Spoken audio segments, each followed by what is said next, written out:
Human development refers to the physical, cognitive, and psychosocial development of human throughout the lifespan. Development is a continuous process. It starts with the conception and ends with one's death. Each development stage has certain characteristic features and prepares the ground for the next stage. Every individual have to pass through these following stages of human development. All the world's a stage, and all the men and women merely players. They have their exits and entrances, and one man in his time plays many parts, by William Shakespeare. This means that all of us have our own value regardless of our status. It might be different from others, but it surely has a major role. Thus, we should learn to mold ourselves to become the best of what we can be. Prenatal occurring or existing before birth. The word prenatal comes from the Latin word pre means before, natus means birth. Progress before birth, prenatal development. 3 phases: germinal stage, embryonic stage, fetal stage. Example of germinal stage: first 2 weeks, conception, implantation, formation of placenta. Sa embryonic naman, 2 weeks to 2 months, formation of vital organs and systems.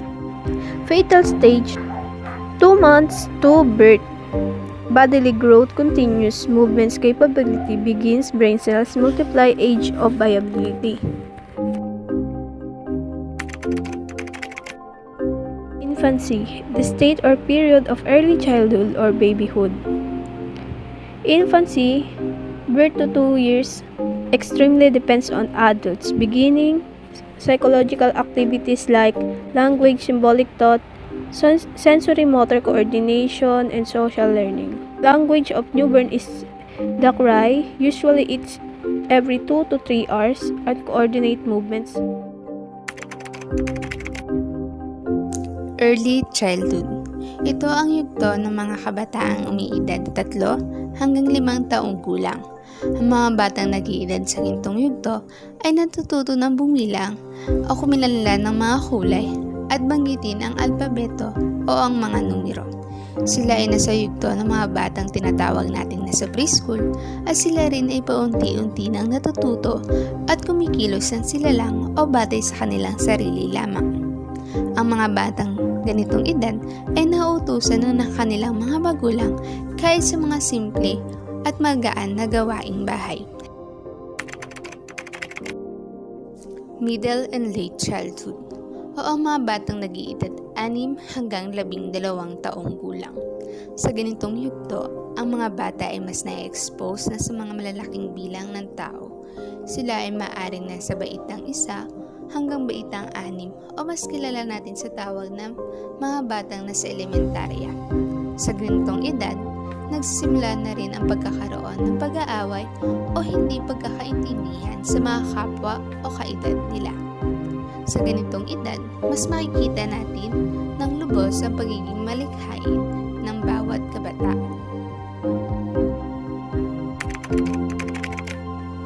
It is the period following the onset of puberty during which a young person develops from a child into an adult. The major undertaking facing adolescents is to establish a stable identity and become complete and productive adults. Also called young adulthood, is the stage of life between adolescence and full-fledged adulthood. Early adulthood or young adulthood may also refer to late adolescence, the last stages of biological, cognitive, and social development that occur during adolescence. The aging process also begins during early adulthood and is characterized by changes in skin vision and reproductive capability.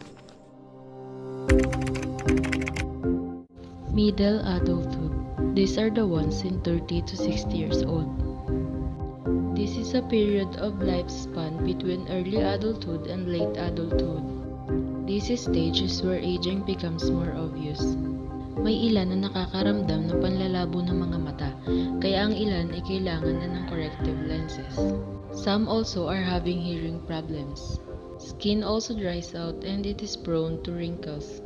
Ang mga kababaihan naman sa stage na to ay nasa menopausal period na. Persons in middle adulthood may have some cognitive loss. But this loss usually remains unnoticeable because life experiences and strategies are developed to compensate for any decrease in mental abilities. We listed some of the developmental tasks of persons in middle adulthood. It includes adjusting to home life without their children. It is often referred as the empty nest. Becoming grandparents. Mostly po kasi before mag 60 years old ay may mga apo na sila. Preparing for late adulthood. Dito na yung sinisecure nila yung sarili nila before retirement. Assisting the next generation in becoming competent and mature individuals. Ito na yung pinapayuhan or tinutulungan nila yung next generation or yung mga anak nila para maging competent at mature. Reaching and maintaining satisfaction in a career. Hindi na dapat palipat-lipat ng trabaho. Dapat satisfied ka na sa career mo. A time of expanding personal and social involvement and responsibility. Lumalawak na yung personal and social involvement. Hindi na lang sarili ang iniisip nila kundi pati ang asawa at mga anak nila. These are the ones in 61 years old and above. The stage where a lot of changes happens in our bodies. Dito na humihina yung mga muscles natin, yung reaction time din natin ay mabagal na, and our skin continues to lose elasticity. There is also a significant decline in hearing and vision. Other senses such as taste, touch, and smell are also less sensitive. Mahina na rin ang kanilang immune system dahilan para madali silang magkasakit. Common na rin sa matatanda ang cardiovascular at respiratory problems. A general decline in memory is also very common. It is due to the decrease in speed of encoding, storage, and retrieval of memory. This can cause problems with short-term memory retention and with the ability to learn new information. Here are some of their developmental tasks. Adapting to a decline in physical strength. Na-adapt na nila or nakakapag-adjust na sila sa panghihina ng katawan nila. It is also a time for their retirement. Adjustment to new social roles. Nag-a-adjust na rin sila sa kanilang bagong social roles.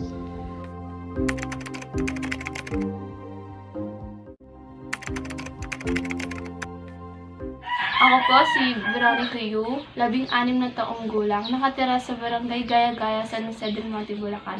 Bilang isang mag-aaral na nag-aaral sa Marangal National High School, ang duties ko po ay mag-aaral ng mabuti. Ang role ko naman ay magbahagi ng salita ng Diyos sa katulad kong mga kabataan. My name is Johnny Kasampangan and I'm 21 years old from San Jose del Monte, Bulacan. And as a 21 years old, my role in life is to finish my study and to have a stable job and to support my parents as well. But I don't have both of that right now. That's why I keep asking myself if I'm in the right way of my journey. And I have a lot of questions about life, like what should I do next and what is my role in life. And I always tell myself that I don't want to study anymore. I just want to have a stable job. And that's why my duties in life is to figure out what or how to be the best version of myself. Ako si Ginang Lucia Dizon Herrera, 66 na taong gulang. Nakatira ako sa Astubel, Caloocan City. 43 taon na akong kasal. May 5 anak na puro professional na. 3 may asawa at 4 na ang apo ko. 2 babae at 2 lalaki. Panganay ako sa 7 magkakapatid at naulila sa ama nung 3rd year high school pa lang. Kaya kailangan maghanap buhay sa edad na 17 upang makatapos bilang isang guro.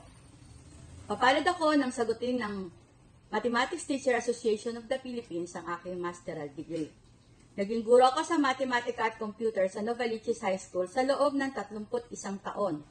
At 13 taon naman bilang isang punong guro sa mga paaralan ng Lungsod, Quezon. Huli kong paaralan bago magretiro ang Santa Lucia High School. Mahirap magpaaral ng mga anak sa kolehiyo ng sabay-sabay, lalo na't isa ka lamang guro at sumuasa ka lamang sa iyong sweldo. Bilang isang master teacher ng matematika, ako ay nakasulat ng mga libro at mga workbooks. Naging tagapagsanay din ako ng mga guro sa sekundarya at elementarya sa pamamagitan ng MTAP at DepEd. Ang mga royalty at honorarium ko dito ko halos nakuha ang mga gasto sa pag-aaral ng aking mga anak. Sinasabi ko ito hindi upang magyabang, kundi upang ipahayag kung paano ako biniyayaan ng Panginoon upang makaya ko ang lahat ng ito. Sobrang blessings ang ibinigay niya sa akin. Nais kong mabigyan ng inspirasyon ang mga kabataan sa kasalukuyan, na walang imposible kung kakapit ka sa Kanya, dagdagan pa ng sipag at determinasyon. Nang ako'y magretiro noong Disyembre 2019, naisip ko, ano pa ba ang gagawin ko? Ano pa ang magiging papel ko sa buhay? Naisip kong magturo sa kolehiyo, naisip ko rin magsulat ng libro, naisip ko rin maglingkod sa simbahan bilang pasasalamat sa mga biyayang ibinigay niya sa akin. Pero dahil sa pandemya, ito ay mga naging balak na lang. Sa kasalukuyan, ako ay nagsilbing tagapayo ng mga naging guro ko simula nung ako ay naging punong guro, lalo na sa mga bagay na may kinalaman sa kanilang mga promosyon. May pinag-aaral din akong mga pamangkin, isa sa senior high school at isa sa college. Ito ang aking advocacy, ang tumulong sa abot ng aking makakaya. Pagkatapos ng pandemya, sana matuloy ang balak kong maglingkod sa simbahan. Maglingkod tulad ng pagsusulat ng libro, para bang our daily bread. Gusto ko rin maging editor ng newsletter ng simbahan. Nais ko rin magbigay patotoo o testimony sa mga retreat o recollection upang magbigay inspirasyon sa mga nawawalan na ng pag-asa. Marami pang dapat gawin, pero iba na ang direksyon ngayon. Ang direksyon ay hindi na pansarili lamang, kundi para sa nakakarami. Sa pagtatapos ng aming presentasyon, nais kong ibahagi ang isang quotation galing kay Laila Gifty Akita. Life is in different stages. Every stage of life is the foundation for the next stage of life. Every stage of life must be fully lived. Ibig sabihin lamang nito at ayon na rin sa ipinakita kanina ay matututunan natin kung gaano kahalaga ang bawat stages ng ating paglaki dahil dito nagsisimulang matuto sa buhay ang isang tao. Ito ang nagiging pundasyon sa pagharap natin sa panibagong landas ng